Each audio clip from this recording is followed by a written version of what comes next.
Another day, another basketball stories na naman ang pagkikwentuhan natin. At ngayon nga ay ang pag-uusapan natin ang balitang pagsungkit ng Los Angeles Lakers kay RJ Barrett at ang balitang pagkuha ng Golden State Warriors kay Seth Curry. Inamin na nga ng isang NBA insider na bagamat man nga pwede nang bigyan ng contract ng Lakers si Rui Hachimura ay ayaw pa rin nila itong gawin.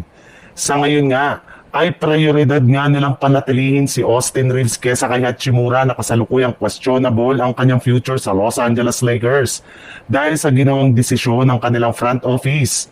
Sa madaling salita, pwede na ang gamitin ng Lakers si Hachimura bilang trade asset para makakuha sila ng mga bagong player na makakatulong sa kanilang kampanya next season.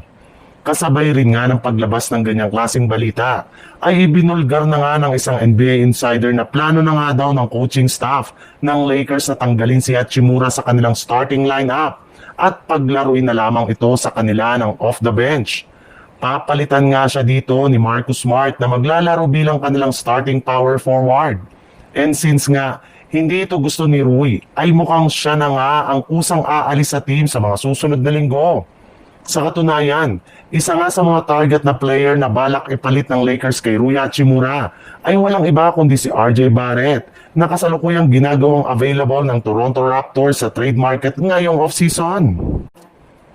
Sa ibang balita naman, simula nga nang gumalaw na kahapon sa unang pagkakataon ngayong off-season ang front office ng Golden State Warriors sa pagkuha nila kay Tavion Kinsey ay marami na nga sa kanilang mga fans ang na-excite dahil isang magandang senyales nga ito na magsusunod-sunod na ang pagkuha nila ng mga bagong manlalaro sa free agency market.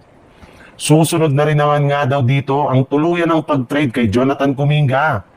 Base pa nga sa kalalabas pa lang na balita, nakikipag-usap na rin naman nga daw ang front office ng Golden State Warriors sa iba't ibang mga unrestricted free agent ngayong off-season para lamang makumbinsi nila ito na sumali sa kanilang lineup. At una na nga sa kanilang listahan ay ang kapatid ni Stephen Curry na si Seth Curry.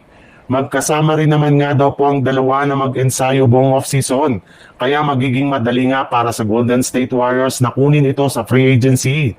Meron na rin naman nga silang nakahanda para sa kanya na bakanting pwesto at isang veteran minimum contract. At inaasahan nga na ibibigay nila ito kay Seth Curry kapag tuluyan na nilang na-trade si Jonathan Kuminga.